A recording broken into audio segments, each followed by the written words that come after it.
নমস্কার বন্ধুরা, welcome to cricket and football hub. তো বন্ধুরা, এই ভিডিওতে আইএসএল 2026-এর নতুন দল তথা ইন্টারকাশি এই দলটাকে নিয়ে চুলচেরা বিশ্লেষণ করার আছে। সেক্ষেত্রে এই ভিডিওটা তোমরা একটুও না স্কিপ করে পুরোটা দেখো। আশা করি এই ভিডিওটা তোমাদের সকলেরই ভালো লাগবে।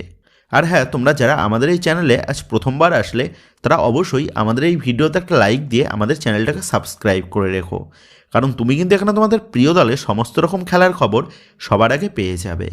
তো চলো আর দেরি না করে আজকের ভিডিওর মেন টপিকটা নিয়ে আলোচনা শুরু করা যাক। তো বন্ধুরা, ভারতীয় ফুটবলের ইতিহাসে যদি কোনো দল চমক দেখিয়ে এক ডিভিশন থেকে প্রমোশন পেয়ে আর এক ডিভিশনে জাম্প করেছে, তো এই লিস্টে সর্বপ্রথম যে দলটার নাম উঠে আসবে সেই দলটা হলো ইন্টারকাশি। গত মরশুমে আই লিগ চ্যাম্পিয়ন হয়ে এই মরশুমে আইএসএলের জন্য প্রমোট হয়েছে এই ইন্টারকাশি দলটা। তবে এই ইন্টারকাশি দলের এই সাফল্যের সফলটা এটা কিন্তু মোটেও সহজ ছিল না, কারণ গত মরশুমে সর্বপ্রথম গোকুলাম কেরালা এফসিকে আই লিগ চ্যাম্পিয়ন হিসাবে ঘোষণা করা হয় ফেডারেশনের তরফ থেকে। তবে এমনটা করে ফেডারেশনের পক্ষ থেকে যে ইন্টারকাশির বিরুদ্ধে অবিচার করা হয়েছে তেমনটা মনে করে ইন্টারকাশি ম্যানেজমেন্ট তারা কিন্তু নিজেদের সুবিচার পাওয়ার আশায় মাঠের বাইরেও তারা লড়তে শুরু করে এবং তারা তারপর ক্যাসেতে মামলা করে ফেডারেশনের বিরুদ্ধে এবং শেষ পর্যন্ত গিয়ে ক্যাসেতে কেস জিতে ভারতীয় ফুটবলের এক ঐতিহাসিক নজির করে গত মৌসুম আই লিগ চ্যাম্পিয়ন হয়ে নিজেদেরকে প্রমাণ করেছে উত্তরপ্রদেশের এই দলটা। তো এই ইন্টারকাশি দলটার মূল সাফল্যের চাবিকাঠি হচ্ছে ভারতীয় মাটিতে অন্যতম সেরা এবং সফলতম কোচ অ্যান্থনি লোপেস হাবাস। কোনো দলের সফলতার পেছনে সেই দলের সমস্ত প্লেয়ারদের এফোর্টটা যতটা জরুরি, ঠিক ততটাই জরুরি সেই দলের হেড কোচের ক্ষুরোদার মস্তিষ্কের রণনীতি। আর কোচ অ্যান্থনি লোপেস হাবাস তিনি তার সেই ক্ষুরোধার মস্তিষ্কের রণনীতিকেই হাতিয়ার করেই প্রথম মরশুমেই ইন্টারকাশিকে আই লিগ চ্যাম্পিয়ন করে আইএসএলের জন্য প্রমোট করে তোলে। আমরা গত 2-3 মরশুম যাবৎ দেখে এসেছি আই লিগ চ্যাম্পিয়ন হয়ে যে দল আইএসএলের জন্য প্রথমবার প্রমোট হয় সেই দলটা ওপেনিং সিজনেই আইএসএলে তেমন একটা প্রতিদ্বন্দ্বিতামূলক দল বা পারফরমেন্স উপহার দিতে ব্যর্থ হয়েছে। তবে এই ইন্টারকাশির ক্ষেত্রে এই বিষয়টা সম্পূর্ণটাই উল্টো, কারণ এই মরশুমে তথা আইএসএলের ওপেনিং মরশুমেই আইএসএলে চমক দেওয়ার জন্য কোচ অ্যান্থনি লোপেস হাবাসের পরামর্শ মতন একটা বেশ টাফ অ্যান্ড কমপ্লিট টিম তৈরি করে নিয়েছে ইন্টারকাশি ম্যানেজমেন্ট তারা গত কয়েকদিন আগে জানিয়েছে তারা ওপেনিং মরশুমেই হয়তো আইএসএল মঞ্চে সফলতা নাও পেতে পারে, তবে প্রথম মরশুমেই তারা নিজেদেরকে প্রমাণ করার জন্য বদ্ধপরিকর। আর তাদের এই পুরো মোটিভের পেছনে অন্যতম প্রধান হস্তক্ষেপ রয়েছে তাদের দলের হেড কোচ অ্যান্থনি লোপেস হাবাসের। তো তোমরা সকলেই জানো আইএসএল মঞ্চে এটিকে মোহনবাগান এবং মোহনবাগান সুপার জায়েন্ট উভয় দলকেই কোচ অ্যান্থনি লোপেস হাবাস তিনি কোচিং করিয়েছেন এবং তার আন্ডারে 2013-14 এবং 2019-20 মরশুমে এটিকে তারা কিন্তু আইএসএলের কাপ চ্যাম্পিয়ন হয় এবং 2023-24 মরশুমে মোহনবাগানের কাছে যখন শিল্ড জয়ের রাস্তাটা বেশ কঠিন হয়ে দাঁড়ায় তখন তথাকথিত কোচ জুয়ান ফেরান্ডোর বদলি হিসাবে এসে কোচ অ্যান্থনি লোপেস হাবাস তিনি কিন্তু সেই কঠিন রাস্তা থেকে মোহনবাগানকে আইএসএলের লিগ শিল্ড চ্যাম্পিয়ন করান। সেক্ষেত্রে আইএসএল মঞ্চে 2বার কাপ চ্যাম্পিয়ন এবং 1বার শিল্ড জয় করে আইএসএল ইতিহাসের ওয়ান অফ দ্য বেস্ট কোচেদের তালিকায় নিজেকে কিন্তু শীর্ষস্থানে নিয়ে গেছেন এই 68 বছর বয়সে স্প্যানিশ অভিজ্ঞ কোচ অ্যান্থনি লোপেস হাবাস। তো যাই হোক, এবার যদি আইএসএল 2026-এর জন্য ইন্টারকাশি দলের ফুল স্কোয়াড নিয়ে কথা বলা যায়, সেক্ষেত্রে সর্বপ্রথম গোলকিপার বিভাগ নিয়ে কথা বললে ইন্টারকাশি ম্যানেজমেন্ট তারা তাদের স্কোয়াডে সবথেকে বড় যে চমকটা দিয়েছে তা হলো বিদেশি গোলকিপারকে দলে সই করে। আইএসএল মঞ্চে 4 জন বিদেশি প্রথম একাদশে রাখার নিয়ম চালু হওয়ার পর এক সিজন পাঞ্জাব এফসি তারা তাদের প্রথম একাদশে বিদেশি গোলকিপার ব্যবহার করেছিল। তবে এবার কিন্তু পাঞ্জাব এফসির পর ইন্টারকাশি ম্যানেজমেন্ট তারা নিজেদের স্কোয়াডে বিদেশি গোলকিপার চূড়ান্ত করেছে, যেটা কিন্তু একটা বড় চমক হতে চলেছে আইএসএল মঞ্চে। তো এই ইন্টারকাশি দলের গোলকিপার বিভাগের জন্য রয়েছে 24 বছর বয়সে স্প্যানিশ গোলকিপার লুইস ট্যারেস। এর পাশাপাশি ভারতীয় গোলকিপারদের মধ্যে রয়েছে 27 বছর বয়সী গোলরক্ষক শুভম দাস এবং মোহিত সিং ধামি। তো এই 3 জন গোলকিপারকে আইএসএল 2026-এর জন্য রেজিস্টার করাতে চলেছে ইন্টারকাশি ম্যানেজমেন্ট। তো এবার ডিফেন্ডার্সদের লিস্ট নিয়ে আলোচনা করলে সর্বপ্রথম দলের সেন্টার ব্যাক নিয়ে কথা বললে এই পজিশনে ইন্টারকাশির স্কোয়াডে বিদেশিদের মধ্যে রয়েছে 2024-25 মরশুমে তাদের স্কোয়াডে থাকা 29 বছর বয়সী তরুণ স্প্যানিশ সেন্টার ব্যাক ডেভিড হিউম্যানেস। আর এই ডেভিডের পাশাপাশি ভারতীয়দের মধ্যে রয়েছে আইএসএল এক্সপিরিয়েন্সড 33 বছর বয়সী ভারতীয় সেন্টার ব্যাক দীপক দেবরানী এবং 25 বছর বয়সী ভারতীয় সেন্টার ব্যাক নরেন্দর গাহেলট। এর পাশাপাশি রয়েছে নিশ্চল চন্দন, ইয়ান ভাজ, এশরে ভরদ্বাজ ও অনিল চৌহান। দলের লেফট ব্যাক পজিশনের জন্য স্কোয়াডে রয়েছে আইএসএল এক্সপিরিয়েন্সড ভারতীয় লেফট ব্যাক নিশু কুমার, এছাড়াও রয়েছে অরিত্র দাস এবং সন্দীপ মান্ডি। এর পাশাপাশি দলের রাইট ব্যাক পজিশনের জন্য রয়েছে কোচ অ্যান্টনি লোপেস আবাসের অত্যন্ত পছন্দের ছাত্র সেই প্রবীর দাস। তো এই প্রবীর দাস তিনি কোচ অ্যান্টনি লোপেস আবাসের কতটা প্রিয় ছাত্র সেটা কিন্তু তোমরা সকলেই জানো। কোচ অ্যান্টনি লোপেস আবাসের আন্ডারে এটিকে ও এটিকে মোহনবাগান উভয় দলের হয়েই খেলেছে আমাদের বঙ্গতনয় প্রবীর দাস। তবে গত 2 সিজন কেরালা ব্লাস্টার এফসি এবং মুম্বাই সিটি এফসিতে প্রবীর দাসের সফরটা কিন্তু তেমন একটা নজর কাড়া হয়নি। সেক্ষেত্রে এই মরশুমে কোচ অ্যান্টনি লোপেস আবাসের আন্ডারে প্রবীর দাসের একটা বড় চ্যালেঞ্জ থাকবে আবারও নিজেকে পুরনো রূপে প্রতিষ্ঠিত করা। তো এই ছিল ইন্টারকাশি দলের ডিফেন্ডারদের লিস্ট। তো এবার দলের মিডফিল্ড নিয়ে কথা বললে দলের মিডফিল্ড পজিশনকে স্ট্রং করার জন্য কোচ অ্যান্টনি লোপেস আবাস তিনি দলে রেখেছেন বিদেশিদের মধ্যে 32 বছর বয়সে স্প্যানিশ ডিফেন্সিভ মিডফিল্ডার সের্জিও লামাসকে। আর এই সের্জিওর পাশাপাশি ভারতীয়দের মধ্যে রয়েছে জয়েশ রানে, সুমিত পাশিক, কার্তিক পানিশকর, সুইডেন ফার্নান্ডেস, তম্বা সিং এবং আসিফ খান। তো এই ছিল দলের মিডফিল্ডারদের লিস্ট।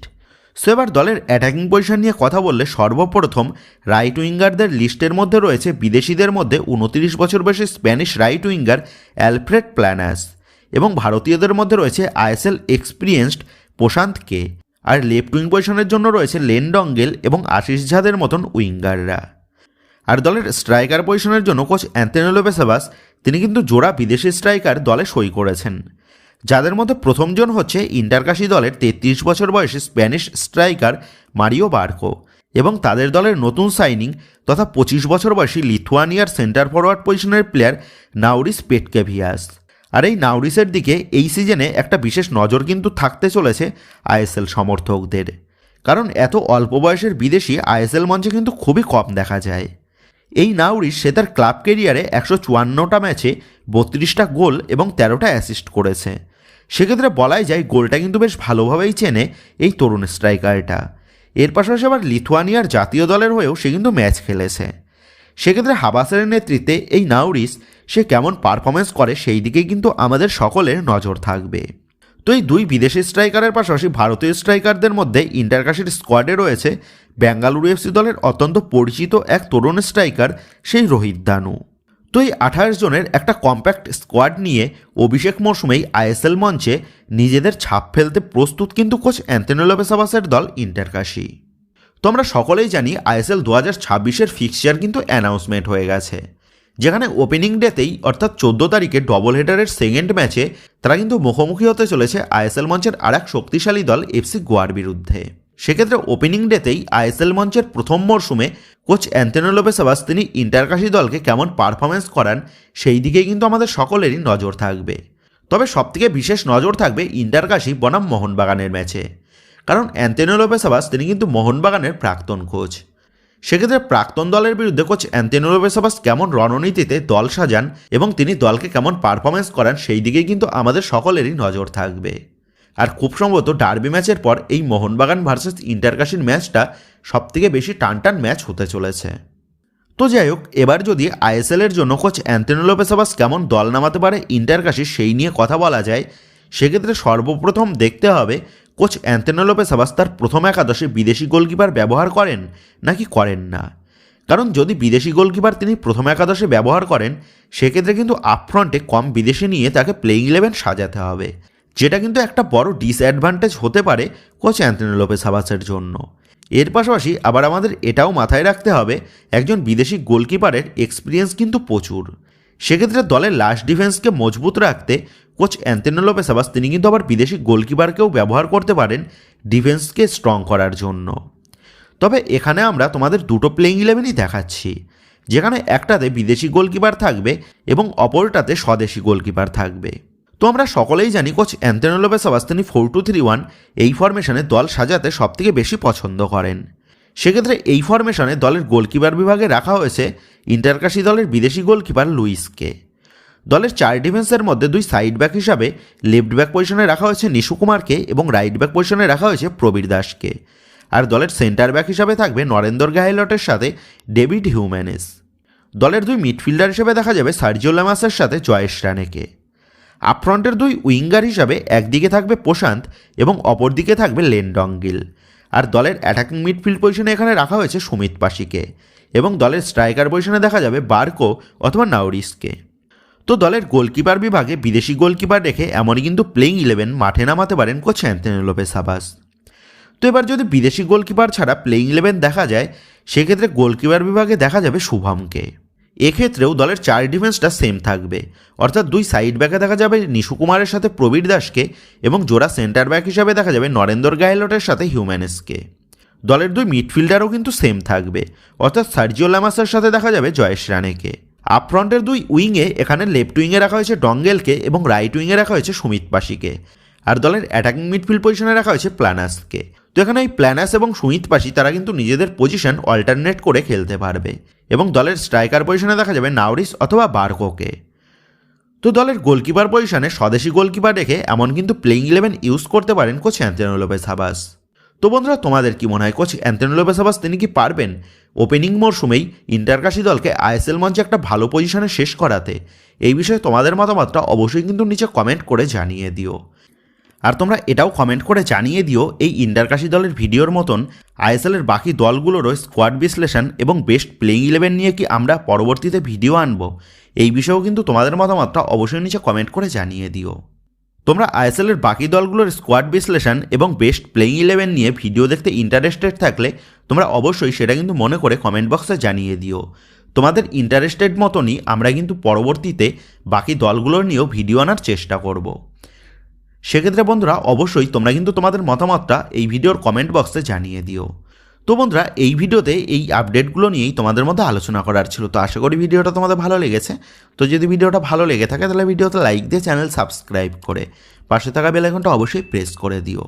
তো বন্ধুরা, এই ভিডিওটা এটুকুই ছিল। তো আসি বন্ধুরা, দেখা হচ্ছে পরের ভিডিওতে।